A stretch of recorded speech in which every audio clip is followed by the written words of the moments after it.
World-class infrastructure, technical clubs, world-class hostels. KL, deemed to be university. Janagama జిల్లా దేవరుప్పల మండలం అప్రేటిపల్లె గ్రామానికి చెందినటువంటి సింధు యక్షగాన కళాకారుడు ఏదైతే గడ్డం సమ్మయ్యకు పద్మశ్రీ అవార్డు రావడం జరిగింది. దీనికి సంబంధించి ప్రస్తుతం గడ్డం సమ్మయ్య మనతో ఉన్నారు, వారిని అడిగి తెలుసుకుందాం. చెప్పండి, అంటే నీకు పద్మశ్రీ అవార్డు రావడం జరిగింది, ఏ విధంగా ఉంది?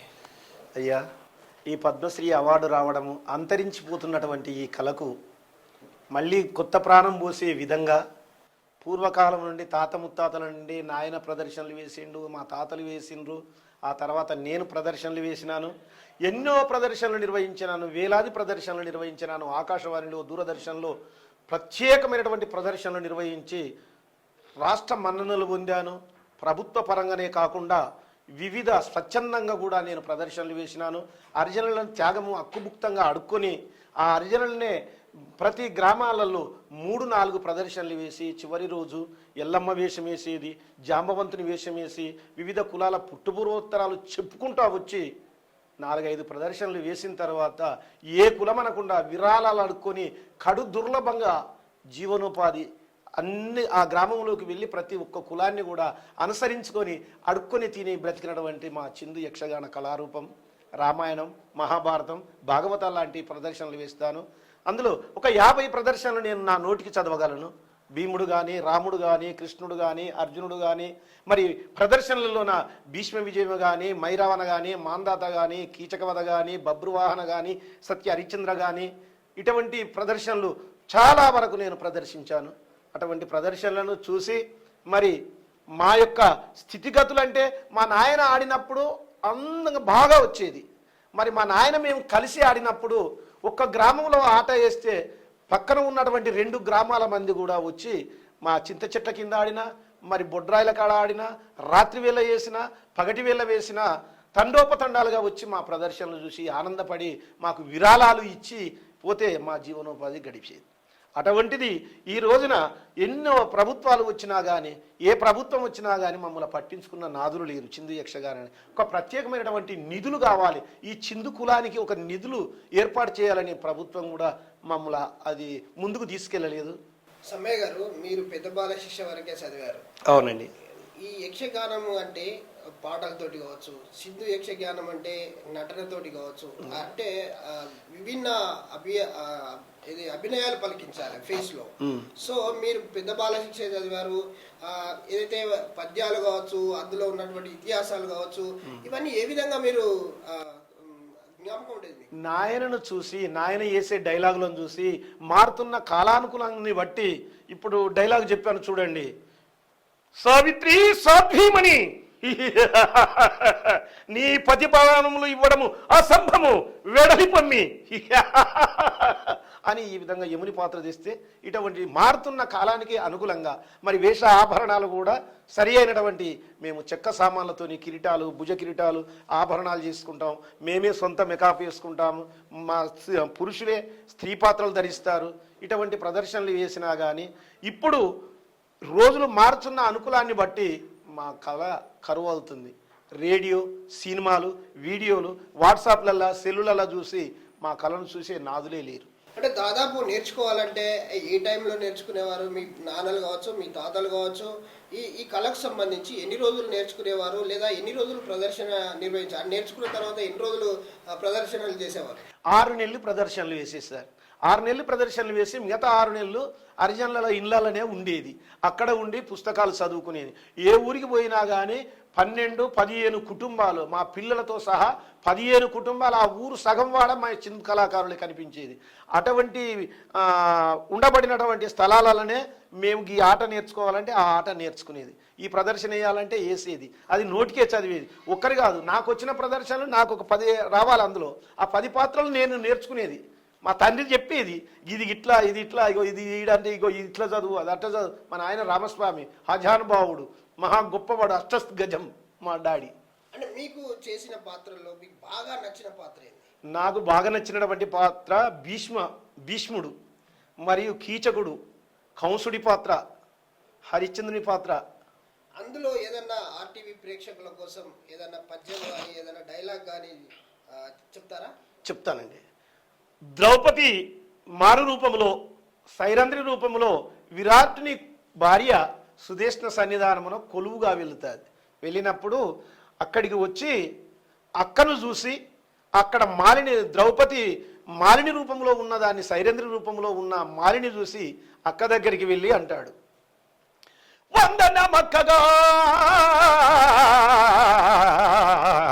వందనమక్కగారు నిజవాసము కుశలమే గదా, నందనుల్ కుమారి నాది సమూహము సేవకాదులు పొందుగ క్షేమమరయ పొంతమెలంగు రంగుబోని మందమరాల గామిని మానిని ఎవ్వరో నాకు చెప్పవే.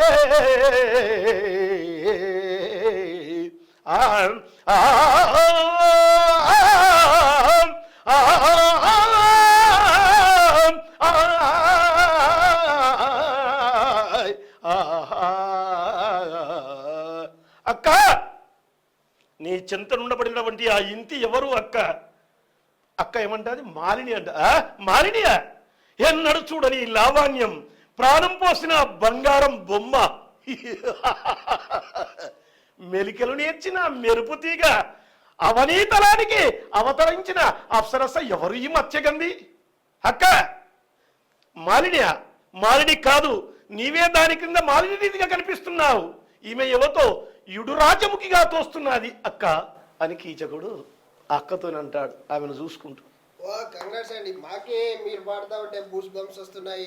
సో ఇప్పుడు మీరు అన్నారు ఆభరణాలకు సంబంధించి మీరే తయారు చేసుకున్నారు? మేమే చేసుకుంటామండి. ఆభరణాలు ఏ విధంగా తయారు చేసేది అప్పుడు? అంటే అప్పుడు ఏ టైపు పొనిక కర్ర? నేను అనేది అంటే ఒక రాముని పాత్ర వేయాలి, ఒక బాణం కావాలి, అదే ఒక దుర్యోధన పాత్ర వేయాలి, ఒక గజ కావాలి, ఇలాంటివన్నీ కూడా అంటే ఒక వేషం, ఒక కిరీటం కావచ్చు, లేదా మీరు పెట్టుకునే కంకణాలు కావచ్చు, ఇవన్నీ కూడా ఏ విధంగా తయారు చేసేది? పొనిక కర్ర ఉండేది. ఆ పొనిక కర్రను కొట్టుకొని వచ్చి దాన్ని నీడకు వేసేది. నీడకు వేసి ఇలా ఇప్పుడు ఏదైతే ఆభరణాలు ఏ విధంగా చేయాలో, కిరీటము ఏ విధంగా ఉండాలో అంటే ఆ విధంగానే మేము శిల్పిగా తయారు చేసే వాళ్ళం. మేమే తయారు చేసుకుంటాం. ఉన్నాయి ఇప్పుడు ఆ కిరీటాలు కూడా ఉన్నాయి ఇక్కడే. సో మీరు తయారు చేసుకుంటాం? మేము తయారు. ఇప్పుడు అధునాతనంగా టెక్నాలజీ వచ్చింది, చాలా వరకు టీవీలు వచ్చాయి, సెల్ ఫోన్లు వచ్చాయి. అప్పుడు అంటే ప్రదర్శన అంటే దాదాపు ఊళ్ళకు ఊళ్ళు కదిలి వచ్చాయి. చాలా వరకు మీరు అంటే సింధు యక్షగానం అంటే సింధు నాటకాలని అంటేనే ఓ చింతల కింద లేదా గ్రామాల్లో ఉన్నటువంటి బుడ్రాయిల కింద ఏర్పాటు చేసే ఈ కళలని రచ్చబండ దేశముకుల గడిల ముందు. సో ఇప్పుడు అవి అన్ని కూడా అంతరించిపోతున్నాయి. ఏం చెప్తారు అసలు? ఇక ఏం చెప్పడమే ఉన్నది సార్, మాతోనే ఈ కళ అసంతం అయిపోయేటట్లుంది. మాకు ఒకవేళ ప్రభుత్వము గాక గుర్తించి ఈ కళ బ్రతికి ఉండాలంటే మాకేదైనా ఒక నిధులు, ప్రత్యేకమైనటువంటి నిధులు, ఒక చిందు యక్షగాన కళాకారులకు ఒక అకాడమీ లేదా చిందు యక్షగాన కళాకారులకు శిక్షణ ఇవ్వడానికి తెలంగాణ రాష్ట్రంలో 127 బృందాలను తెలంగాణ భాషా సాంస్కృతిక శాఖ మామిడి హరికృష్ణ గారు ఎంపిక చేసినాడు. ఒక్కొక్క బృందంలో 12 మంది నుంచి. ఆ 12 మందికి 127 బృందాలలో దేవాదాయ శాఖ నుంచి ప్రతి నెలకు ఒక ప్రోగ్రాం చేస్తున్నారు ఇప్పుడు. మరి అదే విధంగా అందరికీ కూడా ఇదే విధంగా ఆ 127 బృందాలకు మాకు దాదాపు 10,000 బృందాలు ఉన్నాయి. అటువంటి 1000 బృందాలు ఉన్నా కానీ వారికి కొంత చేదోడు వాదోడుగా ప్రభుత్వం కొంత సహకరిస్తే మా కష్టం కొంత, ఆ భగవంతుడు ఇచ్చిన కష్టం కొంత, ఆ ప్రభుత్వం ఇచ్చే కొంత కష్టంతో మా కళ బ్రతికుండేటట్లుగా మా పిల్లలకు శిక్షణ ఇచ్చుకుంటాము. మా జాతి బతుకుతుంది, మా కులము సంతోషిస్తుంది. మాకు ప్రత్యేకమైన నిధులు ప్రత్యేకంగా కావాలని కూడా నేను కోరుకుంటున్నా. ఈ శుభ సందర్భంగా నాకు ఈ పద్మశ్రీ అవార్డు రావడము, నన్ను ఆదరించినటువంటి వాళ్ళు, నా బంధుమిత్రులు, నా కుల పెద్దలు, నా కుల సంఘాలు, నా చిందు జాతి ప్రజలే ఎంతో ఆనందంగా గర్వపడుతున్నారు. నాకు కూడా ఎంతో గర్వంగా ఉన్నది చెప్పుకోవడానికి. ఈ కళకు మాకు ప్రాణం పోసి ఈ యొక్క అవార్డు రప్పించడానికి కూడా ఈనాడు రాష్ట్ర ప్రభుత్వం సిఫారసు చేయడం జరిగింది. అందులో కేంద్ర సాంస్కృతిక శాఖ పర్యాటక శాఖ మార్చులు కిషన్ రెడ్డి గారు, అదేవిధంగా దీపక్ రెడ్డి గారు కూడా మోదీ దగ్గరికి వెళ్ళి కూడా ఈ యొక్క చిందు యక్షగాన కళకు ఈ యొక్క అవార్డు ఇవ్వాలి. వెనుకబడినటువంటి కులం ఇది, మాదిగలకు ఉపకులం, ఇటువంటి వారికి ఇస్తే ఆనందిస్తారు. వారి కళ కూడా కొంత పక్కకు వెళ్ళేటోడు కూడా నేర్చుకునే రీతిలో వస్తాడనే ఉద్దేశంగా కిషన్ రెడ్డి గారు ఈ కార్యక్రమాన్ని మాకు ఈ అవార్డు. గ్రామీణ ప్రాంతాల్లో కళను ప్రదర్శించేటప్పుడు అప్పుడు ఏ విధంగా మీ దగ్గరికి జనాలు వచ్చేది? మీ కళను చూడడానికి కావచ్చు, మీ ప్రదర్శన చూడడానికి కావచ్చు.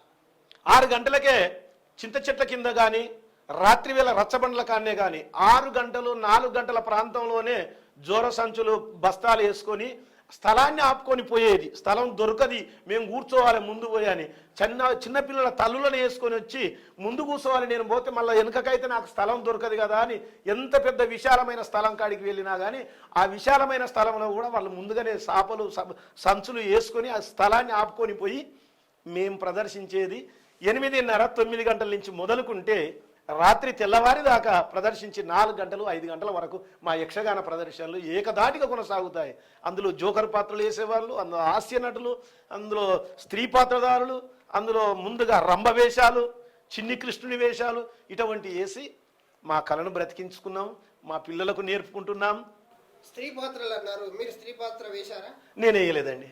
స్త్రీ పాత్ర వేశారు? వేయలేదు. ఎప్పుడన్నా అంటే మీకు అంటే ఆ కళలో కొంత నేను బాల్యం నుంచి సిరియాలుని పాత్ర, ప్రహ్లాదుని పాత్ర, ఆ తర్వాత బబ్రువాహనుని పాత్ర, ఇటువంటి చిన్న బాలవద్ది పాత్ర, ఇటువంటి చిన్న పాత్రలు వేసుకుంటూ వచ్చాను నేను. మీరు అన్నట్టు ఇప్పుడు అంటే కళా ప్రదర్శన చేస్తున్న క్రమంలో ఒక్కొక్కసారి మర్చిపోతారు. అంటే పద్యం పాడేటప్పుడు మరిపేం రాదు సార్, గీతం పాడేటప్పుడు కావచ్చు, ఎవరన్నా లేడీస్ పాత్రలు పోషించిన వాళ్ళకి మీరు ఏ విధంగా వాళ్ళకి డైలాగ్ అందిస్తారు? ఒకవేళ నాకే డైలాగ్ రాదనుకో, నా పక్కకుండా పడినటువంటి స్త్రీ పాత్రధారి కూడా నేను పాట మర్చిపోయినా కానీ ఆయన గుర్తు చేస్తూ మనం పాట చదువుతుంటే పల్లవిలో మళ్ళీ ఇంకో ఆ పాటల్నే కోరస్ చదివే పాటల్నే వాళ్ళు కలిపి మళ్ళీ నాకు అందిస్తారు, నాకు రాకపోతే.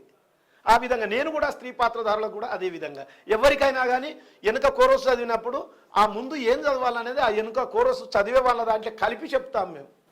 ఓకే, స్త్రీ పాత్రకు సంబంధించి ఒక చిన్న డైలాగ్ చెప్తావా? స్త్రీ పాత్రలు నేను వేయలేదండి. డైలాగ్ అంటే మీరు అంటే ప్రదర్శనలో చూస్తారు కదా, చూసినప్పుడు మీకు అనిపిస్తుంది నేను ఎన్ని వేషాలు వేశాను, మా తోటి కళాకారులు కూడా వేశారు. ఒకవేళ స్త్రీ పాత్ర కనుక మీరు అంటే డైలాగ్ అందించే క్రమంలో నీచుడా నా వెంట పడుచున్నావేరా, నేను దాసికన్యను, నా వెంట పడకూడదు నీవు.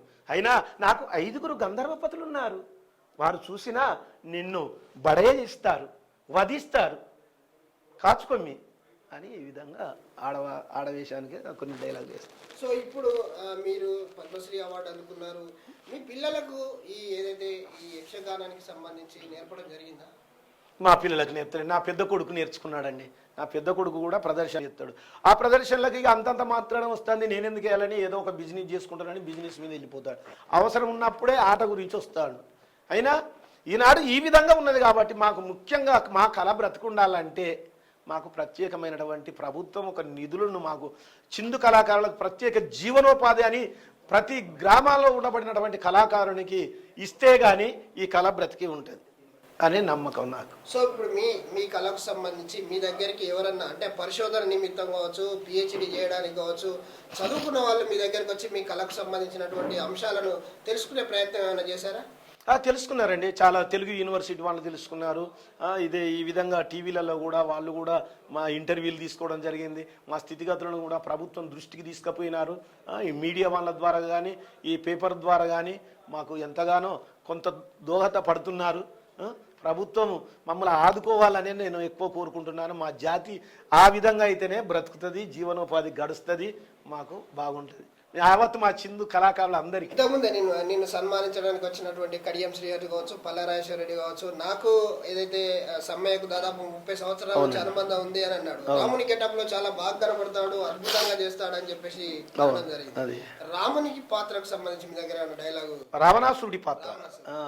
రావణాసురుడి సీత వైదేవి ఏమే వైదేవిని విట్లు వదురుట ఏలను ముదమాయననుకున్నావా, రాముడు నా కన్నా మిక్కిలి అన్నావా, 10 నెలలాయే పనతి నిన్ను లంకాలుంచి మనవతి నాతోని కూడి మాటలాడవ సుందరి, వైదేవిని విట్లు వదురుట ఏలానే ముదమాయననుకున్నావా, రాముడు నా కన్నా మిక్కిలి అన్నావా అని ఈ విధంగా సీత దగ్గరికి పోయి అంటాడు రావణాసురుడు. ఇటువంటి దాంట్లో ఈ రూపంలో మనకు గ్రామాలలో ఈ ప్రదర్శనలు వేస్తున్నాం కాబట్టి తండోపతండాలుగా వస్తున్నారు. ప్రభుత్వ సంక్షేమ కార్యక్రమాలకు మళ్ళీ ఎలా వెళ్ళామంటే అందులకు ఈ వేషాలంకరణతో ఉంటే జనము కూడుతుంది, ప్రభుత్వ సంక్షేమ కార్యక్రమాలు, ఆరోగ్య శాఖలు కానీ, ఏది పర్యావరణ పరిరక్షణ కానీ, పరిసరాల పరిశుభ్రత కానీ, కుటుంబ నియంత్రణ కానీ, ఇటువంటి ప్రదర్శనలు, కరోనా, సారా నిషేధం, ఇటువంటి ప్రదర్శనలు. ఈ పర్యావరణ పరిరక్షణలో కూడా మా యక్షగానంలో జోడించాను నేనే. ఏ విధంగా అంటే త్రిమూర్తులు ఉంటారు. వాళ్ళు ఒకరు కైలాసంలో ఉంటారు, ఒకరు వైకుంఠంలో ఉంటారు, ఒకరు సత్యలోకంలో ఉంటారు. మరి గ్రామాలలో ఉండబడినటువంటి ఈ యొక్క పరిస్థితులు ఏంటిది? వన సంపద అరుగుతాండ్రు, అధిక జనము పుడుతుండ్రు, ఈ యొక్క ఏంటిది కాలుష్యం ఎరిగిపోతుందని ఒకరోజు నారదుడు ప్రత్యక్షంగా బయలుదేరి లోక వింతలన్నీ చూసుకుంటూ ఆకాశం నుండి కిందికి చూశాడు. అబ్బో, భూమికి ఓజోను పొర ఆకాశంలో పడ్డది, కాలుష్యం అధికమవుతుంది, వర్షాలు తగ్గడం లేదు, చిల్లులు పడ్డది ఆకాశం అని దీని మీద పర్యావరణ పరిరక్షణలో బ్రహ్మదేవుడేమో తలవ్రాతలు వ్రాసేటందుకు, విష్ణుమూర్తి ఏమో కాలుష్యాన్ని చూడడానికి, శంకరుడేమో కైలాసము అడవులు చెట్లను తరగడకుండా ఇంతి శైలగిరే ఎంత కాంతిహీనమాయే ఇంతి శైలగిరే కాంతి తప్పి కౌరు గప్పి కలువలైపోయనే ఇంతి శైలగిరే గంగాధర శంకర భలే గంద్రగోళమున్నది మంగళప్రదమైన గిరిలో రంగు మారి ఉన్నవి వన సంపద తరుగుటచే వడ ఎండ మంటలాయే చల్లని తేమయులేక వాన కురియదాయను అబ్బబ్బ భూలోకమాచార్యముగా ఉండే ప్రాణనాద బాంబు పెట్రోళ్ళు పొగశగలు భరింపజాలము ప్రాణనాద. వాళ్ళేమో పార్వతి పరమేశ్వరులేమో ఏది అరణ్యము కొండలు తరగడం అవన్నీ వద్దని మందు పెట్టడానికి. ఆ తర్వాత వీళ్ళు కాలుష్యం నడి పట్టణంలో విష్ణుమూర్తి లక్ష్మీదేవి వచ్చి వాళ్ళు ఆ విధంగా. ఆ తర్వాత చూడుము నాదా భూలోకవాసుల వింతలో చూడుమి నాదా ఒక్క ఇంటిలోన 10 మంది పుట్టుకొస్తున్నారు, కూటిగుడ్డ కొరత లేక బాడుగోడు ఏడుస్తున్నారు, ఇల్లు పూరి గుడిసెలో ఇరుకు సందు గదులేంది, ఈగల దోమల బాధ ఇంటి ముందు పందులేంది, రోగుల ఈ జనులంతా ఆగమాగమవుతున్నారు చూడు వినాదా అని ఈ విధంగా వాళ్ళు ఏది సరస్వతి బ్రహ్మదేవుడు ఈ విధంగా. అంటే ఇవి మేము ఆ కడియం శ్రీయర్ గారు ఇంతకుముందు చెప్పారు చూడండి 30 సంవత్సరాల నుంచి అని. అప్పుడు స్పెషల్ ప్రోగ్రామ్స్గా ఆయన వెంట నన్ను పెట్టుకునేది, వేషాలతో నవ్వడంగా జనం అంతా కూడేది. ఆ జనం కూడిన తర్వాత వీళ్ళు వచ్చేది సమావేశం, అక్కడ జనం లేవకుండా వచ్చిన జనం లేవకుండా మేము ప్రదర్శనలు ఎత్తంటే ఉండేది. అంతలో మళ్ళీ వాళ్ళు ప్రజాప్రతినిధులు మంత్రి గారు ఇట్లా వీళ్ళంతా వచ్చి వాళ్ళు మాట్లాడేది. మళ్ళీ వాళ్ళు ఇక్కడ స్టేజ్కి ఎంటర్ కాగానే మళ్ళీ ఇంకో ఊరికి మేము పోయేది. అందుకే వారికి మాకు అలా. ఒకప్పుడు మీ ప్రదర్శన చూడడానికి ప్రజలు తండోపతండాలుగా వచ్చేది, కానీ ఇప్పుడు కళలు అంతరించిపోయాయని చెప్తున్నారు. మీరే ఇప్పుడు ఏదైతే ప్రభుత్వం తీసుకున్నటువంటి కార్యక్రమాలకు వెళ్ళి ముందే అక్కడ ప్రదర్శనలు చేయాల్సిన పరిస్థితి వచ్చింది. అవును, ఆనాడు మిమ్మల్ని చూడడానికి చాలా మంది అంటే వేరే ఊర్ల నుంచి కూడా బళ్ళు కట్టుకొని వచ్చిన సందర్భాలు కూడా ఉన్నాయి. సో చాలా అప్పుడు ఆదరణ ఉండేది, ఇప్పుడు కదలమైంది. ఏ విధంగా అనిపిస్తుంది? ఇప్పుడు మాకు డిపిఆర్ఓ ఇచ్చే ప్రోగ్రాం కూడా మాకు వస్తలేదు. సారథి కళాకారులని వచ్చిండ్రు, మా యొక్క కళను నమ్ముకొని బ్రతికే వాళ్ళు డిపిఆర్ఓ ద్వారా మేము ఎన్నో ప్రదర్శనలు చేసేది, అప్పుడు ఈ రకంగా చేసేది. ఇప్పుడు ఆయంత డిపిఆర్ఓ వాళ్ళు కూడా మాకు ప్రోగ్రాములు ఇవ్వడం లేదు. ఇక మాకు అందుకే మాకు విరక్తి పుడుతుంది ఈ కళ మీద. సో ఇప్పుడు సమ్మయ్య గారు ఒకటే చిన్న అంటే ఇది బాధాకరమైన విషయం అయినప్పటికీ కూడా అడగక తప్పలేదు. మీరు ఇంత సంతోషకరమైన విషయం పద్మశ్రీ అవార్డు తీసుకున్నారు, దేశంలోనే గర్వించదగ్గటువంటి అవార్డు ఇది. సో ఈ సమయంలో మీ సతీమణి కొంత హాస్పిటల్లో ఉండడం, అవును సార్, ఏమని అంటే ఇంత గొప్ప అవార్డు వచ్చిన సందర్భంలో మీ సతీమణి పక్కన లేకపోవడం ఏమనిపిస్తుంది? నా భార్య ఉంటే నాకు బాగుండేదండి దగ్గర.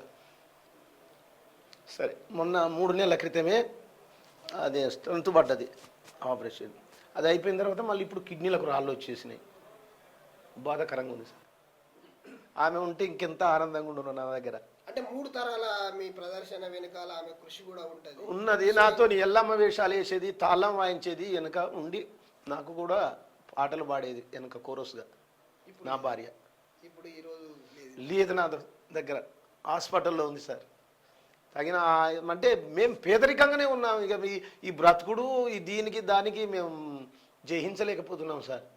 అంటే కొంతమంది మీరు ప్రదర్శన తర్వాత ఎల్లమ్మ వేషం వేశారని చెప్తున్నారు. ఎల్లమ్మ వేషం వచ్చినప్పుడు అప్పుడు చిన్న గ్రామాల్లో చాలా మంది భయపడేవారు. చిన్న పిల్లలు కూడా మిమ్మల్ని చూస్తే అంటే ఉరికే వాళ్ళు అంటే ఆ యాప కొమ్మలు కావచ్చు, ఆ పట్టుకోవడం కావచ్చు, గవ్వలు కావచ్చు, ఆ వేషధారణ కావచ్చు, అవన్నీ ఉండేవి. అంటే అప్పుడు వేసిన దానికి ఇప్పుడు ప్రదర్శనలు అట్లాంటివి కనబడతలేవు, పిల్లలు భయపడే పరిస్థితి కూడా లేదు. 5 సంవత్సరాలకు ఒక్కసారి ఒక్క గ్రామానికి వెళ్తాం సార్ మేము. మాకు కొన్ని గ్రామాలు ఎంపిక చేసుకుంటాం మేము పూర్వకాలం నుంచే. ఒక్కొక్క జిల్లాలో ఒక్కొక్క డివిజన్కు కొన్ని గ్రామాలు ఎంపిక ఉంటాయి. 5 సంవత్సరాలకు ఒకసారి పోతే 5 సంవత్సరాల కాలం కాకపోయేది ఉంటే మళ్ళీ ఒక సంవత్సరం ఆగుతాం. అట్లా 5-6 సంవత్సరాలు ఆగుతాం. ఏం లేదు, ఏమి ఇస్తారు, ఏం పోవాలి తీ అన్నట్టు కూడా అట్లా కూడా బంద్ అయి ఉంటున్నాం. అది సార్ ఇప్పుడు కుల వృత్తులు నమ్ముకునే పరిస్థితులు లేకుండా కూడా కూలినాలు చేసుకొని కూడా బ్రతుకుతున్నాం సార్ మేము. కూలి పనులకు కూడా పోతా, వ్యవసాయం చేస్తా, మందు కొడతా, నేను పత్తి చేనులో మందు కొడతా, అన్ని పత్తి పంటలు కూడా నేను సాగు చేస్తాను. ప్రభుత్వం ఇంతో అంతో నాకు కల్పించింది కడియం శ్రీహరి గారి నేతృత్వంలోనే. అప్పుడు మాకు 10 ఎకరాల భూమి ఇదే అప్రెడ్డిపల్లె గ్రామంలో మాకు అందజేయడం జరిగింది. ఆ భూమి వ్యవసాయ భూమిగా మార్చుకొని మేము జీవనోపాధి గడుపుకుంటున్నాం సార్. మా జాతికి అయితే మా కులానికే నా ఒక్కరికంటున్నది కానీ అందరికీ లేదు సార్. లేని వాళ్ళను గుర్తించి ప్రభుత్వం చేదోడు వాదోడుగా ఉండి ఈ కళ బ్రతికుండేటట్లు చూడాలని, మాకు ప్రత్యేకమైన నిధులు కేటాయించాలని ఇప్పుడున్న ప్రభుత్వం మన ముఖ్యమంత్రి రేవంత్ రెడ్డి గారికి కూడా నేను కళాభివందనాలు చేస్తూ శిరస్సు వంచి నమస్కరిస్తున్నా. మా చిందు కళను బ్రతికించాలని కోరుకుంటున్నా. అప్పుడు చాలా కుటుంబాలు ఉండేవి, ఇప్పుడు తగ్గిపోయాయి, చాలా వరకు తగ్గిపోయాయి కుటుంబాలు. అంటే మీరు కళలు ప్రదర్శించిన క్రమంలో అంటే ఒక గ్రామానికి ఎన్ని కుటుంబాలు ఉండేవి, ఇప్పుడు ఏ పరిస్థితి ఉంది? ఒక గ్రామానికే మేము 12 కుటుంబాలుగా వెళ్ళినాం అటువంటి వాళ్ళం. ఆ ఊళ్ళో దాదాపు ఒక 40-50 కుటుంబాలు ఎస్సీలు అయి ఉంటాయి. అందులో మావి 12 కుటుంబాలు, మా పిల్లలు, మేము వాళ్ళ దగ్గర అన్నం పొత్తు, కంచం పొత్తు అడుక్కునే వాళ్ళమే యాచకంగా. ఏమున్నా సార్, రాత్రే రారాజులం కానీ తెల్లారితే బికారులం, కాలే కడుపుల మహారాజులం. అయ్యా 6 నెలలు పస్తు 6 నెలలు మస్తు. ఒక రంగస్థలం పైనే రారాజుగా నిలబడతా కానీ నిజ జీవితంలో మాత్రం రాత్రి అంతా రాజును, తెల్లారితే బికారిని, మళ్ళీ అడుక్కొని పోవడానికి. సో చూడొచ్చు, ఏదైతే రంగస్థలం పైనే మేము రారాజులము, తెల్లారితే మేము భిక్షగాళ్ళమే, కుటుంబాలు అంతరించిపోయాయి.